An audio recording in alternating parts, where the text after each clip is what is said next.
তারেক রহমান দেশে ফেরায় নির্বাচন নিয়ে যে শঙ্কা ছিল সেটি দূর হয়েছে বলে মন্তব্য করেছেন এনসিপির সদস্য সচিব আখতার হোসেন।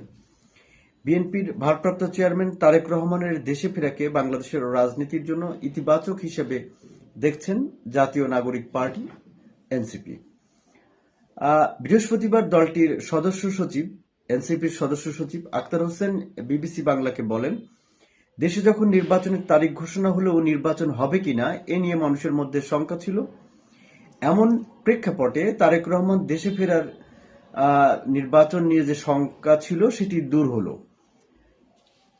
অপরদিকে এনসিপির জ্যেষ্ঠ যুগ্ম আহ্বায়ক আরিফুল ইসলাম আদিব বলেন যে তারেক রহমান দলীয় রাজনীতির বাইরে জাতীয় রাজনীতিতে কি ভূমিকা রাখেন সেটি সবার নজর থাকবে, সেই বিষয়ে সবার নজর থাকবে।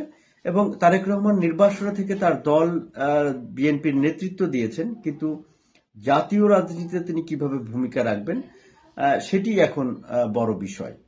আপনারা জানেন যে দীর্ঘ 17 বছরের বেশি সময় পর আজ সকাল 11:50 দিকে হযরত শাহজালাল আন্তর্জাতিক বিমানবন্দরে তারেক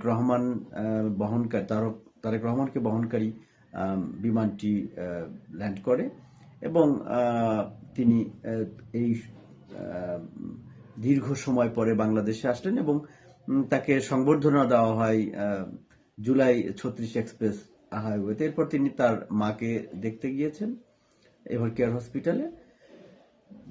সুপ্রিয় দর্শক মণ্ডলী, তারেক রহমানের এই যে দেশে ফেরার বিষয়টি আপনি কিভাবে দেখছেন এবং দীর্ঘ সময় পরে দেশের রাজনীতিতে সশরীরে যুক্ত হওয়া এবং তার রাজনৈতিক যে জাতীয় রাজনীতিতে তার অবস্থান, এই বিষয়গুলো নিয়ে আপনার কি মত? আপনাদের যদি কোনো অভিমত থাকে কমেন্টস অপশনে জানাবেন।